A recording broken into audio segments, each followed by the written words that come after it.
আমরা এই মাছগুলোকে মোরলা মাছ বলি, আবার চুনো মাছ বলেও ডাকি। তবে বিভিন্ন জায়গায় বিভিন্ন নামে পরিচিত এই মাছগুলো। পুকুরের টাটকা ভীষণই সুস্বাদু মাছ।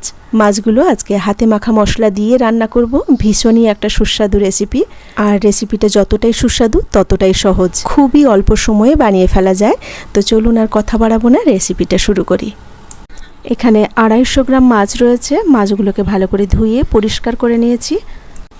এখন এর মধ্যে দিয়ে দিচ্ছি পরিমাণ মতো লবণ, হলুদ গুঁড়ো, হাফ চামচ লঙ্কার গুঁড়ো, দিয়ে দেব সর্ষে পোস্ত বাটা।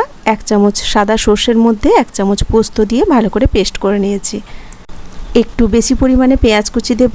এই যেমন ধরুন মাঝারি সাইজের 2টো পেঁয়াজ কুচি করে দিয়েছি। একটা বড় সাইজের টমেটো কুচি করে দিয়েছি। চেরা কাঁচা লঙ্কা দিয়েছি 4-5খানা, একটু ঝাল ঝাল হলে খেতে ভালো লাগবে। আর দিয়ে দিলাম বেশ খানিকটা ধনেপাতা কুচি। সবশেষে দিয়ে দেব সর্ষের তেল। সর্ষের তেলের পরিমাণটা একটু বেশি করে দেবেন, খেতে ভালো লাগবে। এবার সব কিছু ভালো করে হাত দিয়ে চটকে চটকে মাছগুলো মেখে নেব। খুবই সহজ এবং খুবই অল্প সময়ে রান্নাটা রেডি করে নেওয়া যায়। গরম ভাতে এই রেসিপিটা খেতেও দুর্দান্ত লাগে। মাছ আর মশলা সব ভালো করে একসাথে মাখিয়ে নিয়েছি।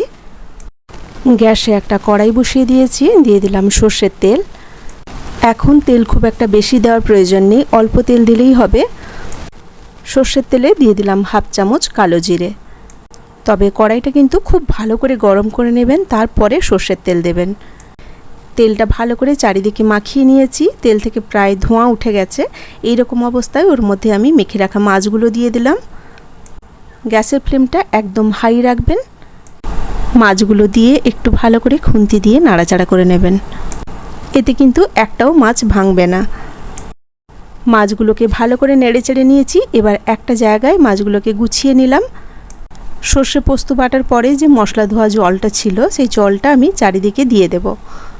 প্রায় হাফ কাপ মতো মশলা ধোয়া জল মাছের চারিদিকে দিয়ে ঢাকনা দিয়ে দিলাম। ঢাকনা দিয়ে গ্যাসের ফ্লেমটা একদম লো করে দেবেন। মশলার মধ্যে মাছটাকে প্রায় 5-7 মিনিট এইভাবে সেদ্ধ করে নিতে হবে। এইভাবে রান্না করলে একটা মাছও ভাঙবে না। বাইরে থেকেই দেখা যাচ্ছে, দেখুন কি সুন্দর মাছগুলো মশলার মধ্যে ফুটছে। তবে এইটা মাথায় রাখবেন, গ্যাসের ফ্লেমটা কিন্তু একদম লো করে দেবেন। আমি প্রায় 5-7 মিনিট বাদে ঢাকনা খুললাম। দেখুন কত সুন্দর মাছগুলো রান্না হয়ে গেছে আর একদম মাখো মাখো হয়ে গেছে। এই অবস্থায় গ্যাসের ফ্লেমটা অফ করে দেব, কারণ এটা ঠান্ডা হয়ে গেলে আরও একটু শুকনো হয়ে যাবে। আর কেউ যদি একটু জল জলে খেতে চান, সেক্ষেত্রে একটু তরল থাকবে, যখন জল জলে ভাব থাকবে সেই অবস্থায় নামিয়ে নেবেন। তবে এটা এরকম শুকনো শুকনো মাছের গায়ে মশলাটা এইভাবে লেগে থাকলে তবেই খেতে ভালো লাগে। রেসিপিটা কেমন লাগলো ছোট্ট একটা কমেন্ট করে জানাবেন। আর ভিডিওটা শেষ অবধি দেখার জন্য অসংখ্য ধন্যবাদ। রেসিপিটা যদি ভালো লেগে থাকে তাহলে একটা লাইক দিয়ে পাশে থাকার অনুরোধ রইল। সকলে ভালো থাকবেন, সুস্থ থাকবেন, নিজের শরীরের প্রতি যত্ন নেবেন। আজ এই পর্যন্ত, নমস্কার।